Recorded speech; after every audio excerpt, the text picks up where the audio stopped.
Hello friends, welcome you to SSC wizards. मेरा नाम दिलीप कुमार है। और फ्रेंड्स, आज हम बात करने वाले हैं एसएससी ने परसों अपना जो सीजीएल टायर 2 का रिजल्ट डिक्लेयर किया था उसके बारे में। तो फ्रेंड्स, अगर उस रिजल्ट की अगर हम बात करें तो इतना अनफेयर सिस्टम किया गया है, इतना अनफेयर सिस्टम किया गया है। मतलब एक तो 3 शिफ्ट में एग्ज़ाम लिया गया और एग्ज़ाम लेने के बाद आपने भी खुद ही देखा होगा 15 नवंबर की जो शिफ्ट थी उसका एग्ज़ाम लेवल, उसका डिफ़िकल्टी लेवल बहुत ही अलग था। 16 को जो शिफ्ट ली थी उसका डिफ़िकल्टी लेवल बहुत ही अलग था। और जो 18 नवंबर को उन्होंने शिफ्ट ली थी उसका डिफ़िकल्टी लेवल तो कुछ था ही नहीं, मतलब बिल्कुल ज़ीरो लेवल एग्ज़ाम था। और तो जो भी एस्पिरेंट्स थे, चाहे उसमें वो टॉपर्स थे, चाहे एवरेज स्टूडेंट थे या कोई भी थे जिन्होंने काफ़ी अच्छा स्कोर किया हुआ था, लेकिन एसएससी ने क्या करा, जो अपना नॉर्मलाइजेशन का प्रोसेस था तो उसमें क्या किया, जो टॉपर्स भी थे 18 वाली शिफ्ट में उनको भी जो 200 में से 200 अपना जो कोई भी शिफ्ट होती, चाहे 15 की होती चाहे 16 की होती, उसमें बड़े आराम से वो स्कोर कर सकते थे। उनको भी जो कट ऑफ रिलीज़ की, कट ऑफ से उनको बाहर कर दिया गया। तो मतलब फ्रेंड्स, आप खुद ही सोच सकते हैं कि एक स्टूडेंट को 200 में से 200 लाने के बाद भी जॉब सिक्योर नहीं है उसकी, और मतलब कट ऑफ ही क्लियर नहीं हो रहे तो जॉब तो लेना बहुत दूर की बात है। अब कई स्टूडेंट उनमें ऐसे भी थे, मतलब 18th वाली शिफ्ट में जो 40% स्टूडेंट ऐसे थे जिन्होंने 190 प्लस दोनों एग्जाम्स में स्कोर किया था, और उनका 190 प्लस लाने के बाद, दोनों एग्जाम्स में 190 प्लस लाने के बाद भी कहीं पर किसी भी लिस्ट में कोई नाम नहीं है। फ्रेंड्स, ये तो बात थी सीजीएल 2019 की। मैं खुद अपनी बात करूं तो मैं खुद भी एक एसएससी एस्पिरेंट हूं, और सीएचएसएल 18 का जो भी एग्ज़ाम हुआ था मैं उसमें ज्वाइनिंग का अपना वेट कर रहा हूं कि कब टाइपिंग का रिजल्ट आएगा और कब डॉक्यूमेंट वेरिफिकेशन वो लेंगे और कब उसके बाद ज्वाइनिंग देंगे। तो फ्रेंड्स, अगर आप क्रोनोलॉजी समझिए कि 2018 का एग्ज़ाम था, 19 में उन्होंने एग्ज़ाम लिया, 19 में एग्ज़ाम लेने के बाद उसके 3 मंथ बाद आपसे डिस्क्रिप्टिव लिया गया उस एग्ज़ाम का, और डिस्क्रिप्टिव के 5 महीने बाद आपको डिस्क्रिप्टिव का रिजल्ट दिया गया। और फिर एक सोची समझी साजिश आप बोल सकते हैं, आप सब कुछ प्री प्लान बोल सकते हैं आपके, बिना किसी प्रायर नोटिस के, बिना किसी चीज़ के अननेसेसरी डिले करने के लिए एग्ज़ाम में यूएफएम लगा दिया। कि उनको पता था कि अननेसेसरी यूएफएम लगाएंगे तो स्टूडेंट्स कुछ ना कुछ अपना प्रोसेस जो भी है उनका वो करेंगे और उसके बाद एग्ज़ाम में डिले होगा। ठीक है, चलिए वो भी कर दिया उन्होंने, स्टूडेंट्स ने लॉकडाउन वगैरह में अपना यूएफएम हटवा भी लिया। लेकिन उसके बाद क्या था, आप देखिए फैब में रिजल्ट डिक्लेयर हुआ टीयर 2 का, उसके बाद नवंबर में जाकर उन्होंने टाइपिंग करवाई। मतलब आप बिहेवियर देखिए उनका, कि आप सीजीएल का उनको मेंस लेना था, सीएचएसएल का प्री लेना था उनको, जिसमें आपके पास सीएचएसएल के प्री के लिए आप मान लो करीब करीब 10 लाख बच्चे थे।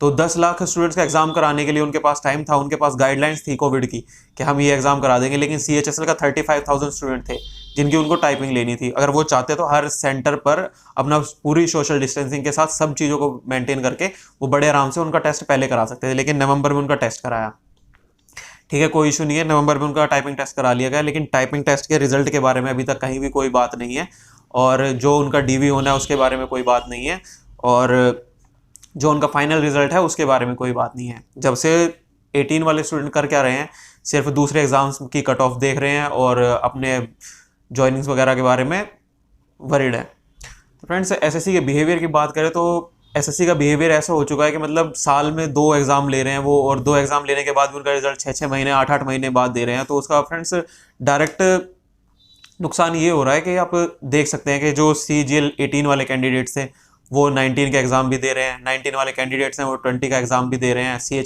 सीजीएल 18 वाले कैंडिडेट्स जो हैं वो 2021 का फॉर्म भी भर रहे हैं। तो फ्रेंड्स, कट ऑफ का तो हाई जाना बहुत ही आम बात है। तो अगर फ्रेंड्स यही पैटर्न चलता रहा तो कट ऑफ तो आगे बहुत ज़्यादा बढ़नी है। लेकिन नॉर्मलाइजेशन का सिस्टम भी क्या है, नॉर्मलाइजेशन का सिस्टम भी इन्होंने ऐसा कर रखा है कि कोई भी ट्रांसपेरेंसी नहीं है। अब जैसे ही हम इसकी टायर 2 के रिजल्ट की बात कर लें तो मार्क्स वो दे नहीं रहे हैं अभी।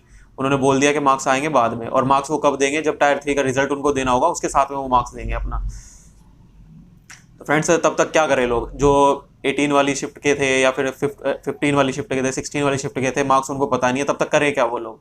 क्या फिर से दोबारा जो 2020 का एग्ज़ाम होना है या 2021 का एग्ज़ाम होना है उसमें फिर से जाकर अपनी वो एग्ज़ाम दे, उसके लिए फिर से प्रिपरेशन स्टार्ट करें, और जाकर जो उन बच्चों की सीट है, जो उन स्टूडेंट्स की सीट है, वो सीट भी ख़राब करें?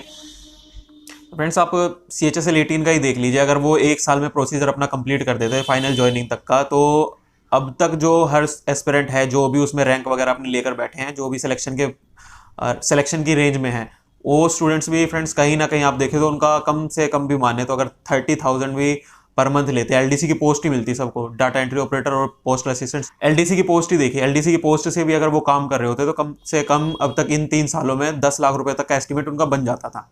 लेकिन गवर्नमेंट क्या है, उनको जॉब देने के लिए तैयार ही नहीं है। और अभी भी उनका कम से कम ही लगा लो 1 साल पड़ा है पूरा ज्वाइनिंग के लिए। जो भी अभी फाइनल रिजल्ट उन्होंने बोला है कि जून के एंड में या जुलाई के एंड में देंगे वो, उसके बाद से भी फाइनल प्रोसेस ज्वाइनिंग कराने का कम से कम 1 साल लगेगा उनका। तो आप सोच सकते हैं, आप यहाँ पे अभी फैब चल रहा है तो फैब के बाद नेक्स्ट फैब तक आपको सीएचएसएल की ज्वाइनिंग मिलेगी। तो उस सिस्टम में आप देख सकते हैं कि कम से कम आपका 12 से 14 लाख रुपए तक का पूरा पूरा नुकसान हुआ है। ऐसे ही CGL 18 वाले कैंडिडेट्स हैं, उनका भी आप देखें तो हर स्टूडेंट का जो भी 4600 ग्रेड पे 4200 ग्रेड पे लेने वाले थे, उनका भी कम से कम आप देखें तो 20-20 लाख रुपए का नुकसान उनका भी हुआ है। तो कहाँ से भरपाई होगी उस नुकसान की? कौन? गवर्नमेंट देगी? गवर्नमेंट कुछ करने वाली है नहीं। गवर्नमेंट को सब पता है कि ऐसे ऐसे एग्जाम में डिले हो रहा है और ऐसे ऐसे ये सब चीज़ें चल रही हैं, लेकिन गवर्नमेंट की साइड से कहीं कोई रिस्पॉन्स नहीं है। गवर्नमेंट किसी की बात सुनने के लिए तैयार नहीं है। और एसएससी सबसे अच्छा काम क्या कर रहा है? एसएससी ये काम कर रहा है कि स्टूडेंट्स को यूनाइट ही नहीं होने दे रहा है, क्योंकि उसको पता है अगर स्टूडेंट्स यूनाइट हो गए तो कहीं ना कहीं उनको रिफॉर्म्स जो हैं अपने सिलेक्शन प्रोसेस में या रिक्रूटमेंट प्रोसेस में, वो उनको रिफॉर्म्स करने पड़ेंगे। अब मैं बात करूँ CGL 2019 के टायर 2 के रिजल्ट के बारे में, एसएससी ने कंप्लीटली स्टूडेंट्स को डिवाइड किया है। किस लिए? 15 और 16 वाले शिफ्ट के मार्क्स बढ़ा दिए, और जो 18 वाली शिफ्ट थी जिसमें टॉपर्स भी थे, टॉपर्स का भी आप ये लगा लीजिए कि वो तो आप उनको कैसा भी एग्जाम देते, वो अपना सिलेक्शन वहां से ले जाते, अपना जो भी हाई स्कोर करके अपना जॉब सिक्योर। लेकिन क्या हुआ कि फ्रेंड्स 200 में से 200 लाने के बाद भी आपने उनका नॉर्मलाइजेशन करके उनको इतना पीछे धकेल दिया कि अब वो 150 तक रह गए और सिलेक्शन की रेस से ही बाहर हो गए। फ्रेंड्स ये तो देखा जाए तो कंप्लीटली इनजस्टिस ही है उनके साथ। जो टैलेंट रखते थे और टैलेंट रखने के बाद भी उनको जॉब नहीं मिली। फ्रेंड्स टॉपर्स जॉब नहीं ले सकते तो जॉब लेगा कौन? Average student. एवरेज स्टूडेंट का तो आप नॉर्मलाइजेशन में छोड़ ही दीजिए कि नॉर्मलाइजेशन के बाद एवरेज स्टूडेंट को जॉब मिलेगी। और एवरेज स्टूडेंट के लिए तो वैसे ही जॉब नहीं है। आप 2018 के टॉपर 19 में बैठे हुए हैं, 19 और 18 के टॉपर 2020 में बैठे हुए हैं, तो एवरेज स्टूडेंट के लिए तो वैसे ही नंबर नहीं है कहीं भी, तो कहाँ से एवरेज स्टूडेंट को जॉब मिलेगी? आप ये देखिए 2018 से अभी CGL 2017 वालों तक की ज्वाइनिंग नहीं आई है, तो कितने सारे स्टूडेंट्स हैं, कितने हर साल इतनी एप्लीकेशन आती हैं, कितने स्टूडेंट्स अभी प्रोसेस में बैठे हुए हैं कि अभी हम फॉर्म भरेंगे, हमारा नंबर आएगा, और कब से उनके पेरेंट्स वेट करने लग रहे हैं। तो फ्रेंड्स इन्हीं चीज़ों को सॉर्ट करने के लिए अभिनय सर ने सबसे कल एक अपील की थी, जिसमें उन्होंने बोला था कि हम गवर्नमेंट का कंप्लीटली बायकआउट करेंगे और 25 फेब को एक हैशटैग ट्रेंड करवाएंगे। फ्रेंड्स हैशटैग का क्या है? हैशटैग तो सिर्फ एक दिन वायरल होगा और एक दिन ट्रेंड करेगा, लेकिन उसमें भी क्या है कि जो CGL के 15 और 16 तारीख की शिफ्ट वाले लोग हैं वो उसमें बिल्कुल पार्टिसिपेट नहीं करेंगे। क्यों? क्योंकि उनका खुद का स्कोर अच्छा आया हुआ है और नॉर्मलाइजेशन उनको अच्छा खासा फायदा मिला है। तो और कंपटीशन का टाइम है, कंपटीशन में कोई भी इस तरीके से पार्टिसिपेट करता नहीं है। तो फ्रेंड्स आप लोगों से एक जेन्युइन अपील है, हो सकता है टायर 3 में आपके साथ कुछ दिक्कत हो जाए। जो 15 और 16 तारीख वाले हैं, 15 और 16 की शिफ्ट वाले हैं, उनसे भी हमारी अपील है कि आप भी इन चीज़ों में पार्टिसिपेट करिए, क्योंकि अभी तक CGL का टीयर 3 का रिजल्ट आना बाकी है। हो सकता है टीयर 3 में कुछ ना कुछ इशू हो जाए, तो फिर आप लोग कहाँ जाएंगे? या फिर हो सकता है आपके DV वगैरह में कुछ इशू हो जाए, या फिर क्योंकि SSC की आदत है किसी ना किसी चीज़ में डिले करने की, अननेसेसरी डिले करने की। वो कुछ ना कुछ चीज़ें फिर से अटकाएंगे और हो सकता है कि आपको भी प्रॉब्लम हो। और जो भी CHSL के कैंडिडेट हैं, 2019 का भी CHSL के कैंडिडेट्स जो थे, उन्होंने भी देखा कि कट ऑफ से क्या हुआ है। कट ऑफ जहाँ पर लास्ट प्रीवियस ईयर की देखे तो 133 थी, और 137 लगा लीजिए, 137 से 160 गई है डायरेक्ट, मतलब 23 मार्क्स का डायरेक्ट इंक्रीज। तो सिलेक्शन कहाँ पर मिलेगा? 160 अगर आपने कट ऑफ रखी है, तो जब तक आप उसमें +20 नहीं करेंगे तो आपको सिलेक्शन की रेस में आप बिल्कुल ही नहीं है। आप 165 पे कैसे सिलेक्शन ले लेंगे? तो फ्रेंड्स यही सब चीज़ें हैं कि आप लोगों से अभी हमारी अपील है कि आप इन सब चीज़ों को छोड़िए, आप यूनाइट होकर चलिए, क्योंकि हो सकता है आपको इस एग्ज़ाम में ना तो आपको अगले एग्ज़ाम में हमारी ज़रूरत पड़े, या फिर जो भी अदर स्टूडेंट्स हैं उन सब की ज़रूरत पड़े, तो आप सब लोग यूनाइट रहेंगे तो एसएससी के ऊपर थोड़ा बर्डन पड़ेगा इन सब चीज़ों का, और हो सकता है वो अपने जो रिक्रूटमेंट प्रोसेस है उन चीज़ों में अपना एक्सपेडाइट करने की कोशिश करें। चलिए फ्रेंड्स, जो अभिनय सर की अपील थी हम कम्प्लीटली उसमें सपोर्ट करते हैं। हम जितना इन चीज़ों को शेयर कर सकते हैं हम उतना शेयर करेंगे, और जितने लोगों से भी हम अपील कर सकते हैं उतने लोगों से हम अपील करेंगे। तो आप सब लोगों से भी हमारी रिक्वेस्ट है कि आप सब लोग भी इन चीज़ों में जुड़िए और ज़्यादा से ज़्यादा इन चीज़ों को स्प्रेड करिए, ताकि मैक्सिमम लोग इसमें जुड़ सके और हमारी जो एक आवाज़ है या फिर जो भी हमारी नीड्स हैं वो वहाँ तक पहुँचे, कि वो उनको एक्शन लेने पर मजबूर हो जाए। तो चलिए फ्रेंड्स, आज की इस वीडियो में इतना ही। मिलते हैं नेक्स्ट वीडियो में, और 25 फेब के लिए तैयार रहना फ्रेंड्स।